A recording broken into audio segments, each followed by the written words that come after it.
পয়গম্বর বিশ্বনবী মুহাম্মদুর রাসূলুল্লাহ সাল্লাল্লাহু আলাইহি ওয়াসাল্লাম বলেন, পৃথিবীর মানুষ হাসরের ময়দান যখন কায়েম হবে, মানুষগুলো যখন পাগলের মতো ছুটতে থাকবে, সমস্ত মানুষগুলো যখন নাফসি নাফসি পড়তে থাকবে, সমস্ত নবী রাসূলদের জবান শুধু একটা কথাই বলবে, নাফসি নাফসি। কিন্তু আমার আপনার নবী বিশ্ব নবী মুহাম্মদুর রাসূলুল্লাহর জবান বলবে উম্মতি। ওই হাসরের কঠিন মুসিবতের ময়দানে নবী রাসূলরা জান্নাতে যাবেন তো দূরের কথা, জান্নাতের দরওয়াজার কাছেও যাইতে পারবে না। কিন্তু নবীজি মুহাম্মদুর রাসূলুল্লাহ বলেন, ওই হাসরের কঠিন মুসিবতের ময়দানে জান্নাতের দরওয়াজায় টোকা দিব সর্বপ্রথম আমি মুহাম্মদুর রাসূলুল্লাহ। নবীজি যখন জান্নাতের দরজায় টোকা দিবেন, ভিতর থেকে আওয়াজ আসবে, ফায়াকুলুল খাজান মান আনতা। ভিতর থেকে বলবে, কে আপনি আজকের এই কঠিন মুসিবতের ময়দানে জান্নাতের দরওয়াজায় টোকা দিবেন? নবীজি বলেন, তখন আমি আমার পরিচয় দিব, আনা মুহাম্মদ সাল্লাল্লাহু আলাইহি ওয়াসাল্লাম। পয়গম্বর মুহাম্মদুর রাসূলুল্লাহ সাল্লাল্লাহু আলাইহি ওয়াসাল্লাম যখন নিজের পরিচয় দিবেন, পরিচয়টা দেওয়ার সঙ্গে সঙ্গে ভিতর থেকে আওয়াজ আসবে, উমিরতু বিকা ইয়া রাসূলুল্লাহ। আল্লাহ তাআলা আমাদেরকে হুকুম করেছেন বিশ্বনবী মুহাম্মদুর রাসূলুল্লাহ জান্নাতের দরওয়াজায় টোকা দিতে দেরি, জান্নাতের দরজাগুলো যেন খুলতে দেরি না হয়। সম্মানিত উপস্থিতি, আল্লাহ তাআলার মেহেরবানিতে কিছু আলোচনা করব। আলোচনাগুলো মনোযোগ দিয়ে আমরা শুনব। দেখেন, আল্লাহ পাক রব্বুল আলামিনের অনেক বড় মেহেরবানি যে তিনি আমাদেরকে রাসূল করিম সাল্লাল্লাহু আলাইহি ওয়াসাল্লামের উম্মত হিসেবে দুনিয়াতে পাঠিয়েছেন। কেমন নবীর উম্মত বানাইছেন? হযরতে ইব্রাহিম আলাইহিস সালামের দুইজন সন্তান ছিলেন। একজন সন্তান, প্রথম সন্তান হযরতে ইসমাঈল আলাইহিস সালাম, দ্বিতীয় সন্তান হযরতে ইসহাক আলাইহিস সালাম। এই ইসহাক আলাইহিস সালামের সন্তানের নাম ইয়াকুব আলাইহিস সালাম। ইয়াকুব আলাইহিস সালামের সন্তানের নাম ইউসুফ আলাইহিস সালাম। এই ধারাবাহিকতায় ইসহাক আলাইহিস সালামের আওলাদের মধ্যে আল্লাহ তাআলা লক্ষাধিক নবী রাসূল প্রেরণ করেছে। পক্ষান্তরে প্রথম সন্তান ইসমাঈল আলাইহিস সালাম, তার আওলাদের মধ্যে মাত্র একজন পাঠাইছেন। এক সন্তান ইসহাকের আওলাদের মধ্যে কতজন পাঠাইছেন? লক্ষাধিক। আর এক সন্তান ইসমাঈল আলাইহিস সালামের আওলাদে কয়জন পাঠাইছেন? কয়জন পাঠাইছেন? নামটা কি জানতে মনে চায়নি? নামটা জানতে মনে চায় কেউ নি? তো নামটা যখন বলবো সবাই চিৎকার দিয়া বলবেন সাল্লাল্লাহু আলাইহি ওয়াসাল্লাম। রাজি আছি তো ইনশাআল্লাহ? তো ইসহাক আলাইহিস সালামের আওলাদে লক্ষাধিক, আর ইসমাঈল আলাইহিস সালামের আওলাদে একজন। কে তিনি? তিনি হচ্ছেন আকায়ে নামদার, তাজদারে মদিনা, সরকারে দু আলম, সৈয়দুল আবরার, ফখরুল আম্বিয়া, ইমামুল মুরসালিন, সৈয়দুল আউয়ালিন ওয়াল আখিরিন, শাফিউল মুজনিবিন, রহমাতাল লিল আলামিন, সাকিয়ে কাউসার, শাফিয়ে মাহশর, মুআল্লিমুল খালাইক, আস-সাদিকুল মাসদুক, জনাবে আহমদ মুজতবা মুহাম্মদ মুস্তাফা সাল্লাল্লাহু আলাইহি ওয়াসাল্লাম। তাহলে একদিকে লক্ষাধিক, আরেকদিকে মাত্র একজন। এবার মর্যাদার বন্টনটা দেখেন। এই ইসহাক আলাইহিস সালামের আওলাদের লক্ষাধিক নবী রাসূলই নয়, বরং আদম আলাইহিস সালাম থেকে নিয়ে ঈসা আলাইহিস সালাম পর্যন্ত যত নবী রাসূল আল্লাহ তাআলা দুনিয়াতে প্রেরণ করেছেন, সমস্ত নবী রাসূলের মর্যাদা এবং শ্রেষ্ঠত্বকে যদি এক পাল্লায় রাখা হয়, আর ওই একজন নবী মুহাম্মদুর রাসূলুল্লাহ সাল্লাল্লাহু আলাইহি ওয়াসাল্লামের মর্যাদা যদি এক পাল্লায় রাখা হয়, তাহলে আমাদের নবীজির মর্যাদার পাল্লাটাই বাড়ি হয়ে যায়। কেমন নবী আমার, কত বড় শানওয়ালা নবী, কত বড় মানওয়ালা নবী। নবীজির শান শুনবেন, বলবো দু একটা বলবো। নবীজির আব্বা নাম যেন কি? আরে বলেন না সবাই, নাম যেন কি? আব্দুল্লাহ নাম বললেও তো সব হবে, তার কারণে আব্দুল্লাহ নামের মধ্যে আল্লাহ শব্দ আছে না নাই? আর আল্লাহ শব্দ বললে খুশি হয়ে যায় কে? আরো জোরে বলেন না, খুশি হয়ে যায় কে? তো নবীজির আব্বা আব্দুল্লাহ, উনাকে যখন বিবাহ করানোর জন্য নিয়ে যাইতেছেন, পথিমধ্যে একজন ইহুদি মহিলা যার নাম ছিল ফাতেমা। নাম কি? এই ফাতেমা সামনে দাঁড়াইছে, আব্দুল্লাহ আপনি একটু দাঁড়ান, আপনার সাথে আমার কথা আছে, আমাকে একটু সময় দেন, আমি আপনার সাথে কিছু কথা বলবো। আব্দুল্লাহ তার ঘোড়া থেকে নামছেন, পাশে গেছেন, সময় দিছেন। এবার ফাতেমা বলে, আব্দুল্লাহ আপনি তো আমেনাকে বিবাহ করতে যাইতেছেন, আপনাকে আমি 100 উট উপহার দিব। কয়শো উট? বর্তমান পৃথিবীর 100 লক্ষেরও উপরে, বর্তমান পৃথিবীর 100 লক্ষেরও উপরে 100 উট উপহার দিব, বিনিময়ে আমি আমার গর্বে আপনার সন্তান চাই। এবার আব্দুল্লাহ ডাক দিয়া বলেন, ফাতেমা হারাম হারাম হারাম। এবার আব্দুল্লাহ ডাক দিয়া বলেন, হারাম হারাম। আমি আব্দুল্লাহর দ্বারা এমন কাজ কখনোই হতে পারে না। যারা আত্মসম্মান বোধওয়ালা মানুষ, তাদের দ্বারা এমন কাজ কখনো হইতে পারে না। আব্দুল্লাহ চলে গেছেন বিবাহ করার জন্য, আমেনার সঙ্গে বিবাহ হয়ে গেছে। বিবাহের পরে 3 দিন পরে যখন আবার বাড়ির দিকে রওনা হইতেছেন, ওই ইহুদি মহিলা ফাতেমা আবার আব্দুল্লাহর সামনে দাঁড়াইছেন। আব্দুল্লাহ আজকে আপনি আমাকে আর একটু সময় দেন। আব্দুল্লাহ তার ঘোড়া থেকে নামছেন, নাইমা বলতেছেন। এবার ফাতেমা ডাক দিয়া বলেন, ওগো আব্দুল্লাহ আপনি কিন্তু আমাকে কোনো খারাপ মহিলা মনে করবেন না, আপনি আমাকে কোনো দুশ্চরিত্রা মহিলা করবেন না। আমি কিন্তু দুশ্চরিত্রা মহিলা নই, আমি কোনো খারাপ মহিলা নই। এবার আব্দুল্লাহ বলেন, এরে ফাতেমা তুমি যদি দুশ্চরিত্রা মহিলা নাই হও, খারাপ মহিলা নাই হও, তাহলে এমন প্রস্তাব কি করে দিলা? ঠিক আছে না কথা? তুমি যদি খারাপ মহিলা নাই হও, তাহলে এমন প্রস্তাব কি করে দিলা? এবার ফাতেমা ডাক দিয়া বলেন, আব্দুল্লাহ আমার সিনার মধ্যে তাওরাতের ইলম, আমার সিনার মধ্যে ইনজিলের ইলম, আল্লাহ তাআলা আমার সিনার মধ্যে তাওরাতের ইলম দিয়েছেন, আল্লাহ তাআলা আমার সিনার মধ্যে ইনজিলের ইলম দিয়েছেন। আমি কোনো দুশ্চরিত্রা মহিলা নই, আমি কোনো খারাপ মহিলা নই। আল্লাহ পাক রব্বুল আলামিন আমার সিনার মধ্যে তাওরাত এবং ইনজিলের ইলম দিয়েছেন। ওগো আব্দুল্লাহ তুমি যখন যাইতেছিলা, আমি তোমার কপালের দিকে তাকায়া দেখি, তোমার কপালের মধ্যে আখিরের জামানার পয়গম্বর মুহাম্মদুর রাসূলুল্লাহর নূর দেখা যায়। কেমন নবী আমার, দুনিয়াতে আসে নাই, আল্লাহ তাআলা নূর পৃথিবীবাসীকে দেখায় দিয়েছে। ওই নবীর উম্মত আমরা, ঠিক আছে না? ওই নবীর উম্মত আমরা, শ্রেষ্ঠ নবীর শ্রেষ্ঠ উম্মত, শ্রেষ্ঠ নবীর শ্রেষ্ঠ উম্মত। গোটা পৃথিবীর মধ্যে, কুল কায়নাতের মধ্যে আল্লাহ তাআলা আমাদের নবীজিকে সবচাইতে দামি করে প্রেরণ করেছেন, ঠিক কিনা?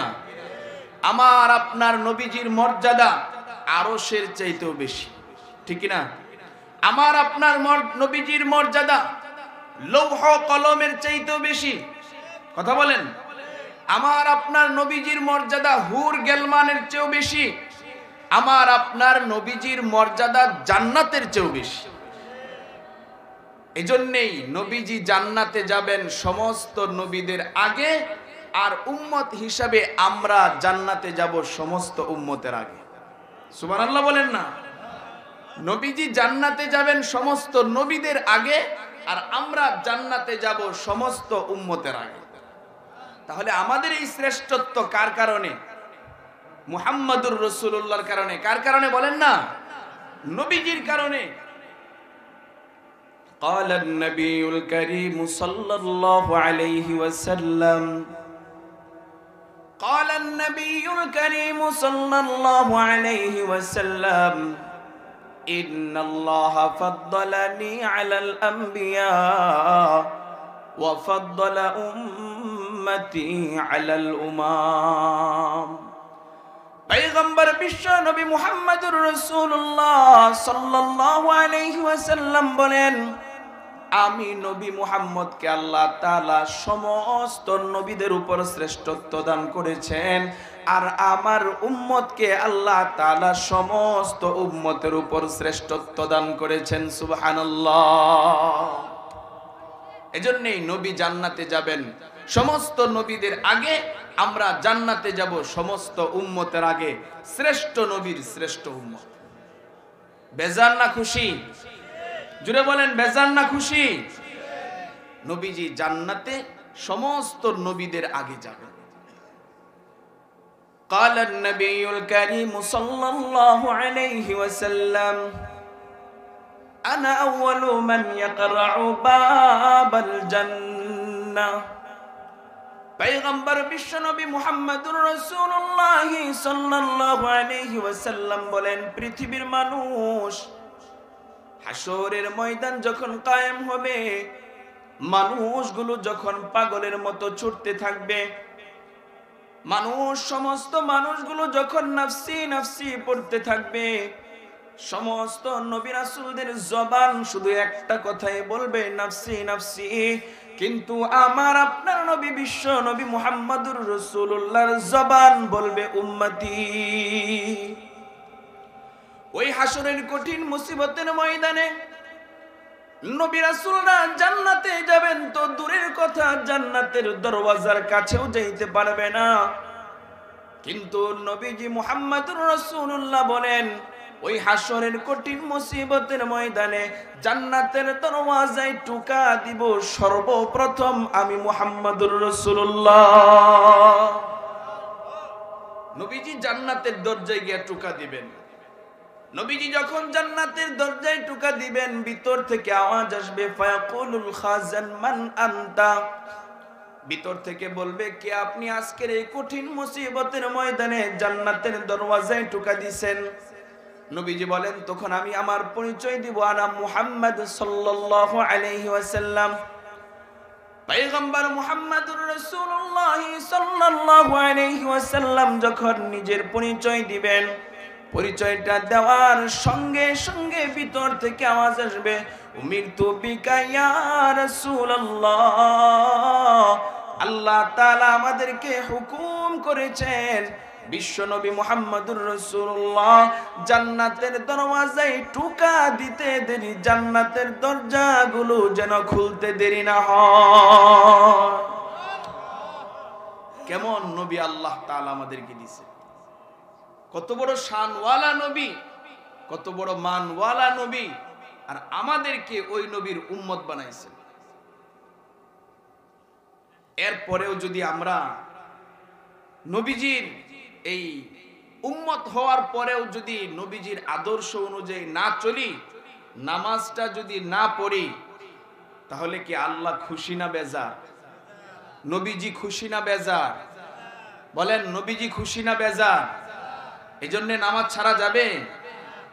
আমরা আলহামদুলিল্লাহ দেখে মনে হইতেছে আমরা সবাই নামাজ পড়ছি। তো যারা আমরা নামাজ পড়ছি তাদেরকে একটা সুসংবাদ মাঝখানে দিয়াই দিই, শুনবেন? শুনবেন? قال النبي الكريم صلى الله عليه وسلم قال النبي الكريم صلى الله عليه وسلم من صلى العشاء في جماعة فكأنما قام نصف الليل। নবীজি বলেন, যে ব্যক্তি এশা নামাজটা জামাতের সাথে আদায় করবে, ওই ব্যক্তি যেন অর্ধেক রাত্র পর্যন্ত নামাজের মধ্যে কাটায় দিল।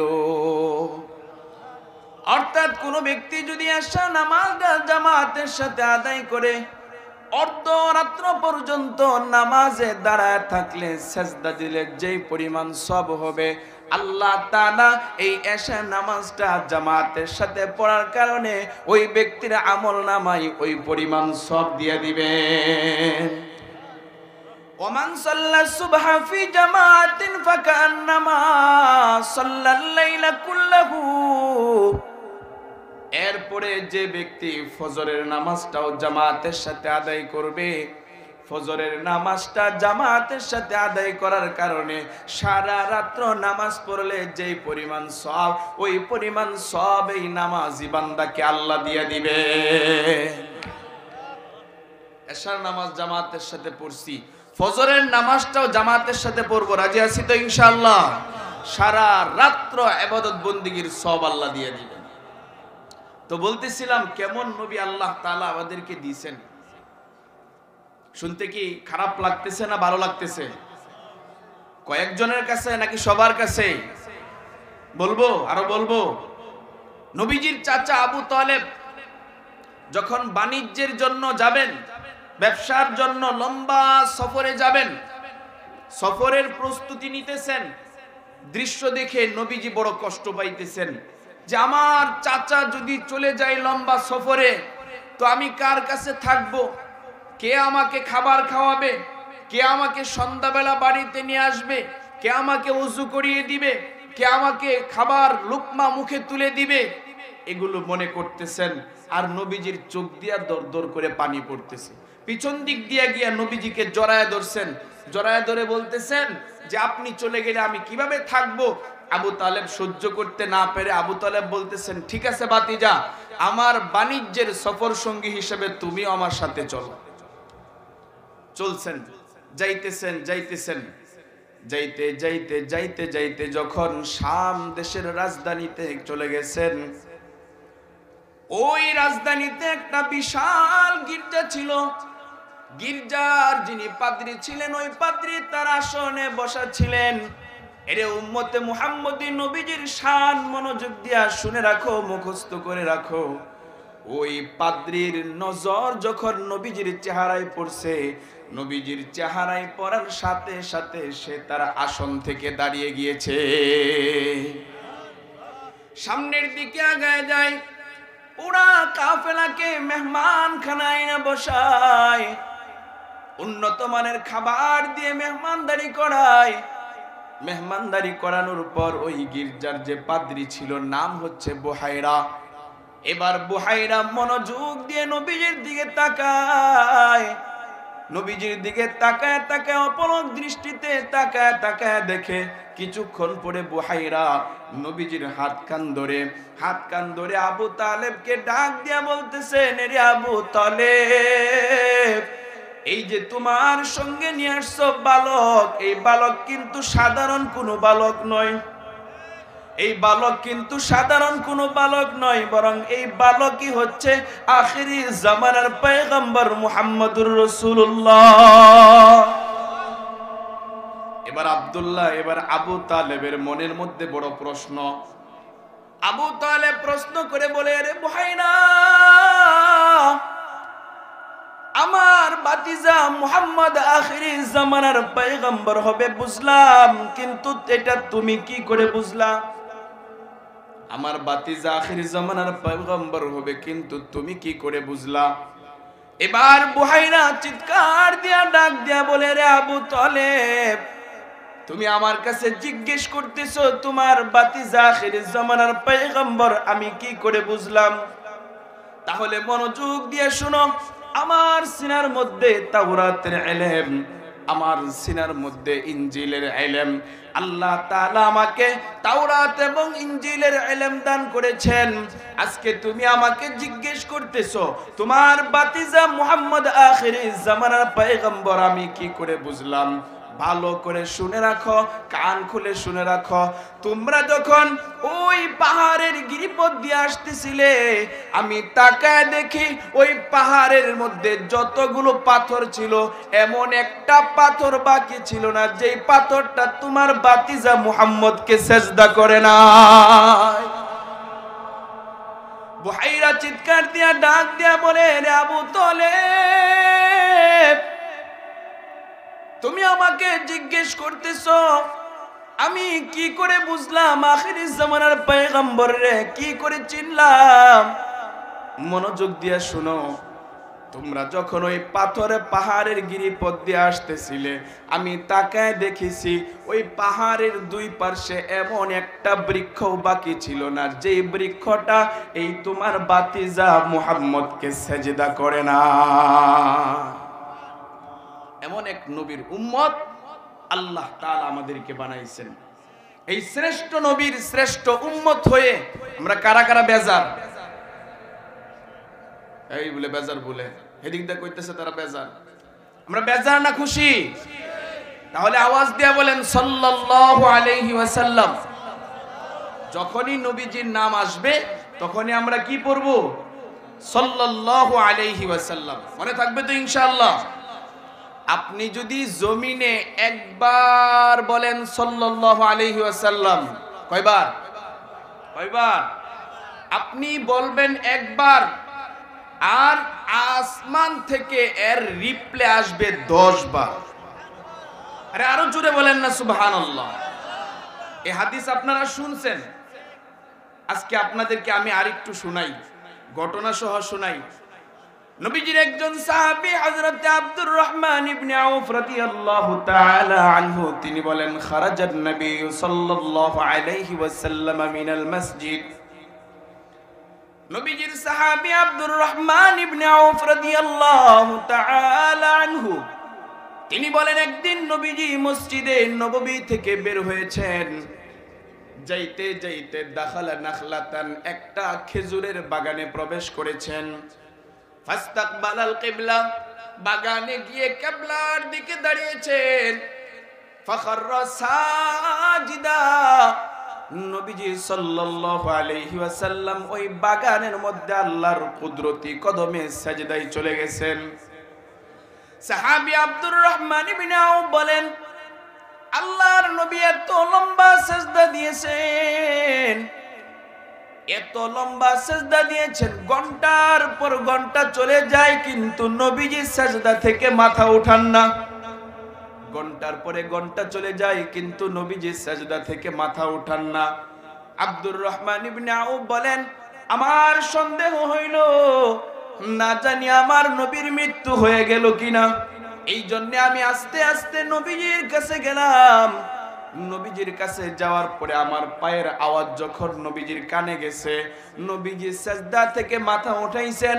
মাথা উঠানোর পরে আমি নবীজিকে জিজ্ঞেস করলাম, ইয়া রাসূলুল্লাহ, আপনি মসজিদের নববী থেকে বের হয়েছেন, আপনি মসজিদের নববী থেকে বের হয়ে এখানে আয়েশা এত লম্বা সাজদা দিয়েছেন, খাশিতু আইয়াকুনাল্লাহ ক্বাদ ক্বাবাদা রূহু, ইয়া রাসূলুল্লাহ, আমি তো ভয় পেয়ে গিয়েছি, না জানি আপনার ইন্তেকাল হয়ে গেছে কিনা।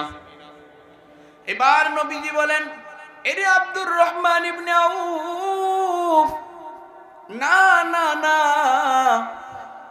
আমার মৃত্যু হয় নাই, তবে আমি মসজিদের নববী থেকে বের হয়ে এখানে সাজদা কেন দিছি শুনতে মনে চায় নাকি? বলেন না, শুনতে মনে চায় নাকি? এবার নবীজি বলেন, শুনো তাহলে।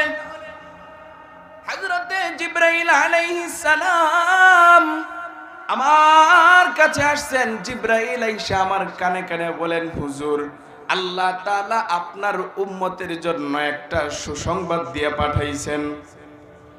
আল্লাহ তাআলা আপনার উম্মতের জন্য একটা সুসংবাদ দিয়ে পাঠাইছেন। কি সেই সুসংবাদ? বলে, মান সাল্লা আলাইকা উম্মাতাকা, আপনার যেই উম্মত আপনার উপর একবার দুরূদ শরীফ পড়বে, আল্লাহ পাক রব্বুল আলামিন বিনিময়ে তার উপর 10 বার রহমত নাজিল করে দিবে। আপনি যদি আল্লাহর কাছে রহমতের দোয়া করেন যে আল্লাহ আমাকে রহমত দেন, আল্লাহ সাথে সাথে দিতেও পারেন, নাও দিতে পারেন। আপনার চাওয়াটা কবুল হইতেও পারে, নাও হইতে পারে। কিন্তু যখন পড়বেন সাল্লাল্লাহু আলাইহি ওয়াসাল্লাম, সাথে সাথে 10টা রহমত আল্লাহ নাজিল করে দিবেন। তাহলে যখনই নবীজির নাম আসবে কি পড়বো আমরা? জোরে বলেন, কি পড়বো আমরা? এটা বেশি বেশি পড়বো। রাজি আছি তো ইনশাআল্লাহ? তো বলতেছিলাম, শ্রেষ্ঠ নবীর শ্রেষ্ঠ উম্মত। আমাদের নবীজি শেষ নবী। আপনাদের একটা মজার কথা শোনাই, শেষ নবী আমাদের নবীজি কি?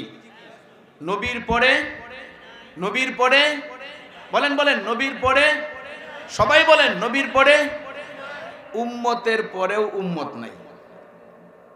এটা নতুন কথা শুনছেন না? নবীর পরে নবী নাই, উম্মতের পরেও উম্মত নাই। এজন্যই শেষ নবী আর শেষ উম্মত, মানে আমরা শেষ নবী আর এই শেষ উম্মতের চাইতে মাহবুব এবং প্রিয় আল্লাহর কাছে আর কেউ নেই। শেষ নবী আল্লাহর কাছে যেমন প্রিয়, আমরা শেষ উম্মতও আল্লাহর কাছে প্রিয়। সুতরাং এই যে শ্রেষ্ঠত্ব মর্যাদা আল্লাহ তাআলা আমাদেরকে দিয়েছেন, এটা আমাদেরকে ধরে রাখা লাগবে। কি করে রাখা লাগবে? এটা তো আপনার অর্জন করার বিষয়। এটা তো মামুর বাড়ির কোনো ফল না যে চাইলাম আর পেয়ে গেলাম। এটা অর্জন করতে হবে, এটা ধরে রাখা লাগবে। যদি ধরে রাখতে চাই তাহলে কি করতে হবে? সহজ কথা, যদি ধরে রাখতে চাই তাহলে আল্লাহর নবীর আদর্শের মালাটা গলায় পরিধান করা লাগবে। একটু আওয়াজ দিয়ে বলেন না, কি বললাম? আল্লাহর নবীর আদর্শের মালাটা গলায় দেওয়া লাগবে। ঠিক কি ঠিক না? নবীজির আদর্শের মালা যদি গলায় পড়তে পারি তাহলে আল্লাহ তাআলা আমাদেরকে নবীজির সাথে জান্নাতে থাকার ব্যবস্থা করে দিবেন। আর নবীজির আদর্শ, একটা আদর্শ বলি, নবীজির সবচেয়ে গুরুত্বপূর্ণ আদর্শ হচ্ছে, নবীজির প্রথম পর্যায়ের আদর্শ হচ্ছে নামাজ পড়া। কি করা? কি করা? জুড়ে বলেন না, কি করা? এই যুবক ভাইরা জুড়ে বলেন, নবীজির প্রথম আদর্শ কোনটা? নামাজ পড়া। আপনি যদি নামাজ পড়েন তাহলে নবীজির সাথে জান্নাতে থাকার ব্যবস্থা আল্লাহ করে দিবেন। ঘটনা শোনাবো? জুড়ে বলেন, ঘটনা শোনাবো? পয়গম্বরের একজন সাহাবী রাদিয়াল্লাহু তাআলা আনহু একদিন নবীজির খেদমত করেছেন। খেদমতটা নবীজি সাল্লাল্লাহু আলাইহি ওয়াসাল্লামের বড় পছন্দ হয়েছে, ভালো লেগেছে। ছোট্ট মানুষ ছিলেন তখন। পয়গম্বরের সাহাবী নবীজি সাল্লাল্লাহু আলাইহি ওয়াসাল্লামের খেদমত করেছেন। খেদমতটা নবীজির বড় ভালো লেগেছে। এই জন্য আল্লাহর নবী বলতেছেন, এই মিয়া, তোমার খেদমত আমার কাছে পছন্দ হয়েছে, আমি তোমাকে পুরস্কার দিব, বলো তুমি আজকে আমার কাছে কি চাও? নবীজি বলেন, এই সাহাবী, তোমার খেদমত আমার কাছে পছন্দ হয়েছে, আমি তোমাকে পুরস্কৃত করতে চাই, বলো তুমি আমার কাছে কি চাও? আজকে তুমি যাই চাইবা আমি তোমাকে তাই দিব। সুবহানাল্লাহ বলেন। আজকে তুমি যা চাইবা আমি তাই দিব। আচ্ছা, যদি আমাদেরকে বলা হইতো যে বলো আজকে তুমি আমার কাছে কি চাও, কোনো এমপি, মন্ত্রী, কোনো সরকার যদি আমগরে বলতো যে আচ্ছা আপনি কি চান, আপনি যা চাবেন তাই দিব, তাহলে আমরা কি চাইতাম? আমরা কি চাইতাম? আমাদের প্রত্যেকের সর্বোচ্চ চাওয়া যেটা, ওইটাই তো চাইতাম। আর এটাও কি দুনিয়ার বাহিরে হইতো না দুনিয়ার ভিতরে হইতো? কেউ হয়তো একটা বাড়ি চাইতো, কেউ হয়তো একটা গাড়ি চাইতো, কেউ হয়তো একটা মন্ত্রিত্বের চেয়ার চাইতো, কেউ হয়তো একটা এমপিত্বের চেয়ার চাইতো। ঠিক আছে না? কথা বলেন না কেন? কেউ হয়তো একটা হেলিকপ্টার চাইতো, কেউ হয়তো একটা বিমান চাইতো, কিন্তু সব দুনিয়ার ভিতরেই থাকতো। কিন্তু আল্লাহর নবীর সাহাবী দেখেন কেমন মানুষ ছিলেন। আল্লাহর নবীর সাহাবী বলেন, হুজুর আপনি কি আমার দিবেন? হ্যাঁ বলো, আজকে তুমি যা চাইবে আমি তোমার তাই দিব। আসলেই দিবেন? হ্যাঁ দিব তো। এবার সাহাবী বলেন, আসআলুকা মুরাফাকাতাকা ফিল জান্নাহ। সুবহানাল্লাহ বলেন সবাই। সাহাবী ডাক দিয়ে বলেন, ইয়া রাসূলুল্লাহ, আপনি যদি আমাকে দিতেই চান, আমি দুনিয়ার কোনো কিছু চাই না, দুনিয়ার ধন দৌলত সম্পদ কোনো কিছু আমার প্রয়োজন নাই, দুনিয়ার গাড়ি বাড়ি কোনো কিছু আমি চাই না। হুজুর, আপনার কাছে আমার একটা চাওয়া। কি চাওয়া? বলে, আসআলুকা মুরাফাকাতাকা ফিল জান্নাহ। হুজুর, আমি জান্নাতে আপনি হাবিবের সঙ্গে থাকতে চাই। কেমন চাওয়া চাইছে দেখছেন? এবার নবীজি বলেন, আহারে সাহাবী, তুমি তো বড় বুদ্ধিমানের চাওয়া চাইছো, তুমি জান্নাতে আমার সঙ্গে থাকতে চাও। বলে, হ্যাঁ, আমি জান্নাতে আপনার সঙ্গে থাকতে চাই। কই, তুমি যদি জান্নাতে আমার সঙ্গে থাকতে চাও, তাহলে তোমাকে একটা কাজ করা লাগবে। একটু আওয়াজ দিয়া বলেন, কয়টা কাজ করা লাগবে? সবাই বলেন, কয়টা কাজ করা লাগবে? এই যুবক, তোমরা বলো, কয়টা কাজ করা লাগবে? কাজ করবেন তো ইনশাআল্লাহ? যদি করেন তাইলে কমুনের কমুনা কাজ করবেন ইনশাআল্লাহ? এই পিছন দিক দিয়ে বলেন, করবেন তো ইনশাআল্লাহ? সাহাবী যখন চাইছেন, আসআলুকা মুরাফাকাতাকা ফিল জান্নাহ, হুজুর, আমি আপনার সঙ্গে জান্নাতে থাকতে চাই। নবীজি বলেন, তাইলে তোমার একটা কাজ করা লাগবে। কি কাজ করা লাগবে? বলে, ফাআইন্নি আলাইহি বিকাসরাতিস সুজুদ। তুমি যদি জান্নাতে আমি রাসূলের সঙ্গে থাকতে চাও, তাহলে তুমি বেশি বেশি বেশি বেশি করে আল্লাহর কুদরতি কদমে সিজদা দাও। তুমি যদি আল্লাহ তাআলার কুদরতি কদমে সিজদা দিতে পারো, আমি রাসূল বলে দিলাম, ওই জান্নাতে তুমি আমি রাসূলের সঙ্গে থাকার সুযোগ পেয়ে যাইবা। থাকতে চাই তো ইনশাআল্লাহ? তাহলে কি করতে হবে? নামাজ পড়তে হবে। পড়বো তো ইনশাআল্লাহ? ভাই, নামাজি হয়ে যান। যে আমরা অনেকে বলি আমি রাসূলের খুব আশিক, মাঝে মধ্যে দেখবেন এই করে সেই করে, অমুক খানে যায় তমুক খানে যায়, আর বলে আমি রাসূলের বড় আশিক। আপনাদেরকে একটা কথা বইলা যায়, আপনারা এটা মনে রাখবেন, রাসূলের আশিক বিবেচনা করতে পারবেন। সেটা হচ্ছে, যে যত বড় নামাজি, সে রাসূলের তত বড় আশিক। মনে থাকবে তো ইনশাআল্লাহ? নামাজ নাই আর রাসূলের আশিক দাবি করে, পারলে একটা থাপ্পড় দিবেন। দেখবেন নামাজ না থাকলে আবার রাসূলের আশিক কেমনে? কথা বুঝতে পারছেন? নামাজ আছে যার মধ্যে, রাসূলের ভালোবাসা আছে তার মধ্যে। নামাজ নাই যার মধ্যে, সে যতই চিল্লা পাল্লা করুক না কেন, যতই ধনাঢ্য ব্যক্তি হোক না কেন, যতই সম্পদের মালিক হোক না কেন, আর যাই হতে পারে না হতে পারে, কিন্তু রাসূলের আশিক হতে পারে না। রাসূলের আশিক হইতে চাইলে নামাজ পড়া লাগবে। পড়বো তো ইনশাআল্লাহ? তো বলতেছিলাম যে আল্লাহ তাআলা যে আমাদেরকে শ্রেষ্ঠত্ব দিবেন, এটা কি করতে হবে? ধরে রাখতে হবে। নবীজির আদর্শের মালাটা গলায় পড়তে হবে। নবীজি সাল্লাল্লাহু আলাইহি ওয়াসাল্লামের একজন সাহাবী হযরতে সালমান ফারসি রাদিয়াল্লাহু তাআলা আনহু, যাকে আল্লাহ তাআলা 250 বছর হায়াত দিয়েছিলেন। আরে বলেন না সুবহানাল্লাহ। কত বছর হায়াত দিয়েছিলেন? হযরতে সালমান ফারসি রাদিয়াল্লাহু তাআলা আনহু কে আল্লাহ তাআলা 250 বছর হায়াত দিয়েছেন। হায়াতের শেষ সীমায় যখন চলে আসছেন, মনের মধ্যে অস্থিরতা, কোথায় পাবো আমি আখিরের জামানার পয়গম্বরকে, কোথায় গিয়ে পাবো আমি বিশ্ব নবী মুহাম্মদুর রাসূলুল্লাহকে। অমুকের কাছে যাই, তমুক পাদ্রীর কাছে যাই, তমুক হুজুরের কাছে যাই, গিয়া জিজ্ঞেস করে আমি কোথায় রাসূলকে পাবো। একজন খ্রিস্টান পরামর্শ দিবেন, এরে সালমান ফারসি, তুমি যদি আখিরের জামানার পয়গম্বরকে পাইতে চাও, তাহলে মদিনার দিকে চলে যাও। এবার সালমান ফারসি রাদিয়াল্লাহু তাআলা আনহু মদিনার দিকে রওনা হবেন। সুদূর পারস্য থেকে মদিনার দিকে রওনা হবেন।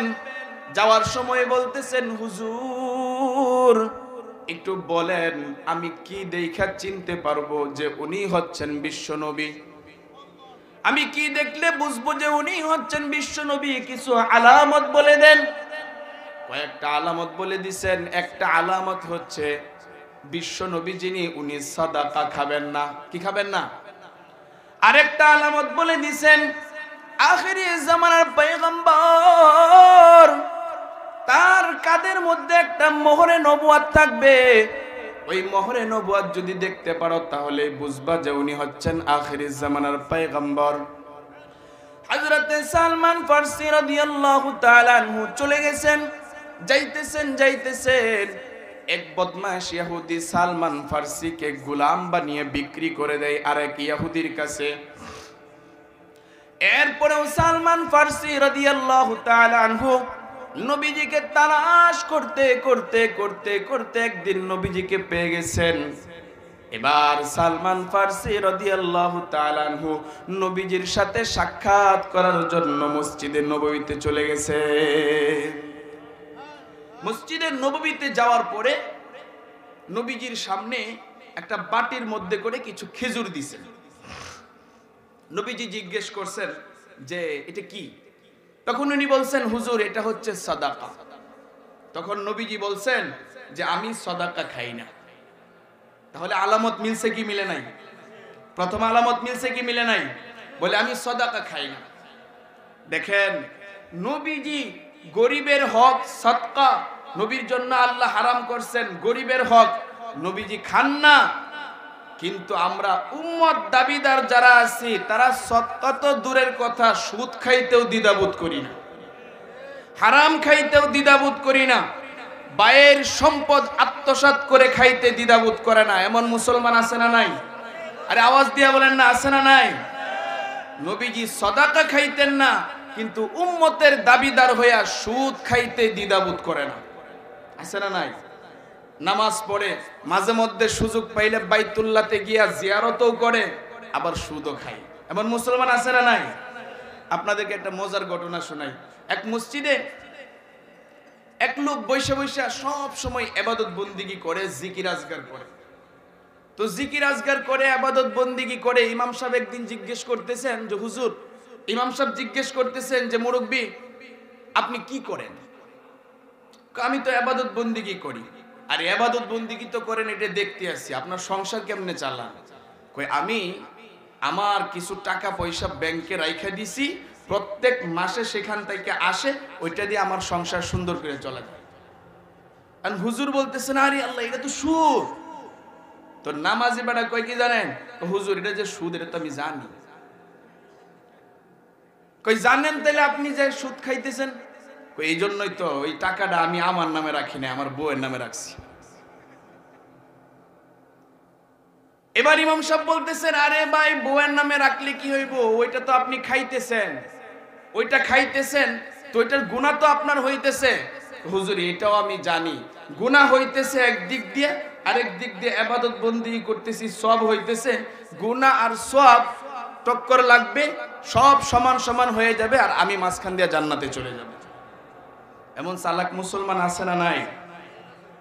সুদ যদি কেউ থাকেন এখানে, আল্লাহর রাস্তে ছেড়ে দেন। সুদ দেওয়াও হারাম, সুদ খাওয়াও হারাম। কেমন হারাম? আল্লাহর সাথে যুদ্ধ ঘোষণা করার সাহস কারো আছে?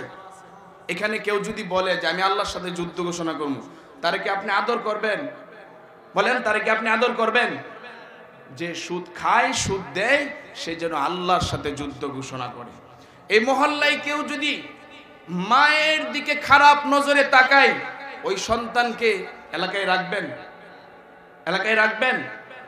রাখবেন। কিন্তু যারা সুদ খায়, সুদ দেয়, আপন মায়ের সাথে জিনা করার শামিল, নাউজুবিল্লাহ। আল্লাহ তাআলা আমাদেরকে হেফাজত করেন। তো বলতেছিলাম হযরতে সালমান ফারসি রাদিয়াল্লাহু তাআলা আনহু নবীজির সামনে বাটির মধ্যে খেজুর দিয়েছেন। নবী জিজ্ঞেস করেছেন কি এটা? বলে সাদাকা। এই জন্য নবীজি সাদাকা খান নাই। নবীজি বলছেন আমি তো নবী, আমি সাদাকা খাই না। সালমান ফারসির মনের মধ্যে আনন্দ যে মিলে গেছে বিশ্ব নবী। পরের দিন আবার আসছেন, বাটির মধ্যে খেজুর দিছেন। নবী জিজ্ঞেস করছেন এগুলো কি? বলে হুজুর এটা আপনার জন্য হাদিয়া। হাদিয়া বলার সঙ্গে সঙ্গে একটা খেজুর নবীজি নিজে খাইছেন, আর বাকি খেজুরগুলা সাহাবাদের মধ্যে বন্টন করে দিছে। সালমান ফারসির মনের মধ্যে বড় আনন্দ। আলামত মিলে যাইতেছে, আর একটা আলামত তালাশ করতেছেন। গানের মধ্যে মোহরে নবুয়তের কথা মনে আছে না নাই আপনাদের? সালমান ফার্সি একবার ডান দিকে যায়, আবার বাম দিকে যায়, আবার পিছন দিকে যায়। বিশ্বনবী মুহাম্মদুর রাসূলুল্লাহ যখন সালমানের মতলব বুঝতে পেরেছেন, নবীজি পিছন দিক দিয়ে চাদরটা সরায় দিয়েছেন। নবীজি যখন পিছন থেকে চাদর সরায় দিয়েছেন, সালমান ফার্সির চোখের সামনে মোহরে নবুয়ত ভেসে উঠছে। এরে উম্মতে মুহাম্মাদি, কান লাগায় শুনেন। সালমান ফার্সি যখন নবীজির মোহরে নবুয়ত দেখছেন, দেখার সঙ্গে সঙ্গে সালমান ফার্সি নবীজিকে পিছন দিক দিয়ে জড়ায় ধরছেন। জড়ায় ধরে ওই মোহরে নবুয়তের মধ্যে চুমু খাইতে আরম্ভ করে দিছেন।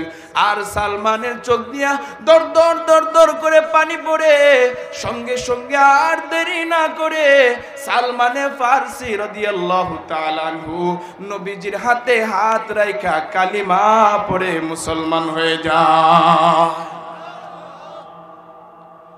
কিন্তু সালমান ফার্সি রাদিয়াল্লাহু তাআলা আনহু ইহুদির গোলাম, এই জন্য ইবাদত বন্দেগী ঠিক মতন করতে পারেন নাই, জিকির আজকার ঠিক মতন করতে পারেন না, নবীজির দরবারে ঠিক মতো আসতে পারেন না। নবীজি ডাক দিয়া বলেন, সালমান, তুমি তোমার মনিবের সঙ্গে একটা চুক্তি করো। তাকে কি দেওয়া লাগবে, কি দিলে সে তোমাকে ছেড়ে দিবে, তোমাকে মুক্ত করে দিবে, তুমি তার সাথে চুক্তি করো। সালমানে ফার্সি রাদিয়াল্লাহু তাআলা আনহু ওই মনিবের সঙ্গে চুক্তি করলো। এবার মনিব বলতেছে, ইহুদি তো বদমাইশ, ইহুদি কি? ওই মনিব বলতেছে, সালমান, আমি তোমাকে মুক্ত করব, দুইটা বিষয় লাগবে। এক নাম্বার, হাদিসের মধ্যে আছে এত এত টাকা দেওয়া লাগবে। হাদিসের মধ্যে বাসর এরকম এত এত টাকা দেওয়া লাগবে। তা আমরা কি বুঝি? কম না অনেক বেশি? কম না অনেক বেশি? অনেক বেশি। দ্বিতীয়ত, 300 খেজুর গাছ রোপণ করে দিতে হবে। ওই খেজুর গাছে ফল আসার পরে তোমাকে মুক্ত করা হবে। তাহলে কয়টা শর্ত দিচ্ছে? দুইটা না? এবার সালমান ফার্সি রাদিয়াল্লাহু তাআলা আনহু পয়গম্বর মুহাম্মদুর রাসূলুল্লাহর কাছে আয়েশা বলেন, ইয়া রাসূলুল্লাহ, আমি মনিবের সঙ্গে চুক্তি করেছি, মনিব বলেছে তাকে টাকা পয়সা দেওয়া লাগবে। এবার কিছুদিন যাওয়ার পরে আল্লাহর পয়গম্বর মুহাম্মদুর রাসূলুল্লাহর কাছে অল্প একটু স্বর্ণ হাদিয়া আসে। কেমন নবী আমার? অল্প একটু স্বর্ণ হাদিয়া আসে। নবীজি সালমান ফার্সিকে ডাক দিয়া বলে, রে সালমান, যাও যাও যাও, এই স্বর্ণের টুকরাটা নিয়ে তুমি স্বর্ণকারের দোকানে যাও, এটা নিয়ে ওজন করবা, ওজন কইরা যেই পরিমাণ টাকা আসবে ওটা দিয়া তুমি তোমার মনিবের চুক্তিটা শেষ করে দিবা, মনিবের টাকা পরিশোধ করে দিবা। সালমান ফার্সি রাদিয়াল্লাহু তাআলা আনহু ওই স্বর্ণের টুকরাটা হাতে নিলেন। হাতে নিয়ে বলতেছেন, ইয়া রাসূলুল্লাহ, এই স্বর্ণের পরিমাণ তো একেবারে কম, এতটুকুন স্বর্ণ দিয়া তো হবে না। নবীজি ডাক দিয়া বলেন, সালমান, যাও যাও যাও, আল্লাহ তাআলা যদি চান এই অল্পের মাধ্যমেই তোমার হাজত পূরণ করে দিতে পারে। নবীজি ফু দিয়া দিয়েছেন। সালমান ফার্সি রাদিয়াল্লাহু তাআলা আনহু স্বর্ণের টুকরাটা নিয়ে স্বর্ণকারের দোকানে যায়। স্বর্ণকারের দোকানে গিয়া ওই স্বর্ণের টুকরাটা যখন পরিমাপ করে ওজন করে, আল্লাহ তাআলার কেমন কুদরত, নবীজির হাতের কেমন বরকত আর আল্লাহর কুদরত, ওজন করে দেখে যেই পরিমাণ টাকার প্রয়োজন ছিল ওই পরিমাণ ওজন হয়ে যায়। নবীজি হযরত ওমরকে বলছেন, ওমর, যাও যাও 300 গাছের চারা নিয়ে আসো। ওমর রাদিয়াল্লাহু তাআলা আনহু চারা নিয়ে আসছেন। বলে, আমি রাসূল নিজে যাব, গিয়া ওইগুলা আমি রোপণ করে দিব। এবার নবীজি সাল্লাল্লাহু আলাইহি ওয়াসাল্লাম ওই বাগানে গেছেন, নিজের হাতে চারাগুলা রোপণ করেছেন। এবার আপনাদেরকে একটা কথা বলি, আপনারা জানেন কিনা একটা খেজুর গাছ যখন রোপণ করা হয় কতদিন পরে ফল আসে? জানা আছে কারো? কারো জানা নাই? 7-8 বছর সময় লাগে। কত বছর লাগে? একটা খেজুর গাছ রোপণ করলে 7-8 বছর সময় লাগে। কিন্তু পয়গম্বর বিশ্ব নবী মুহাম্মদুর রাসূলুল্লাহ নিজের হাতে চারাগুলো রোপণ করেছেন। 1 বছর যায় নাই, কিছুদিন যাওয়ার পরে উমরকে পাঠাইছেন, উমর তুমি যাও বাগানের কি হালত দেখে আসো। হযরতে উমর ফারুক রাদিয়াল্লাহু তাআলা আনহু বাগানে গেছেন। বাগানে গিয়া ওই অবস্থা দেখছেন। অবস্থা দেখে এসে নবীজির কাছে রিপোর্ট করেছেন। নবী জিজ্ঞেস করেছেন, উমর বাগানের কি অবস্থা? বলে, ইয়া রাসূলুল্লাহ, বাগানের প্রত্যেকটা গাছের মধ্যে ফল ধরে গেছে, কিন্তু একটা গাছ বাকি ছিল, যে গাছটা হযরত উমর রাদিয়াল্লাহু তাআলা আনহু নিজের হাতে রোপণ করেছিলেন। উমর বলতেছেন, ইয়া রাসূলুল্লাহ, একটা গাছের মধ্যে ফল আসে নাই। কই তাহলে চলো। আবার নবীজি বাগানে গেছেন, গাছটা তুলছেন, তুইলা আবার রোপণ করেছেন। ওই গাছের মধ্যেও কিছুদিন যাইতে না যাইতে ওই গাছের মধ্যেও খেজুর চলে আসে। কেমন নবী ছিলেন! তো সালমান ফারসি রাদিয়াল্লাহু তাআলা আনহু ওই পারস্য থেকে মদিনায় আসছেন কি জন্য বলেন? নবীজির আদর্শের মালাটা গলায় দেওয়ার জন্য, নবীজির উম্মত হওয়ার জন্য। আল্লাহ তাআলা আমাদেরকে উম্মত বানাইছেন। সালমান ফারসি পারস্য থেকে মদিনায় আসছেন কি জন্য? উম্মত হওয়ার জন্য। আয়েশা নবীজির মোহরের নবুয়তের মধ্যে চুমু দিছেন। ও ভাই, যেই ঠুট নবীজির মোহরের নবুয়তের মধ্যে চুমু দেয়, আল্লাহর কসম ওই ঠুট কোনোদিন জাহান্নামে যাইতে পারে না।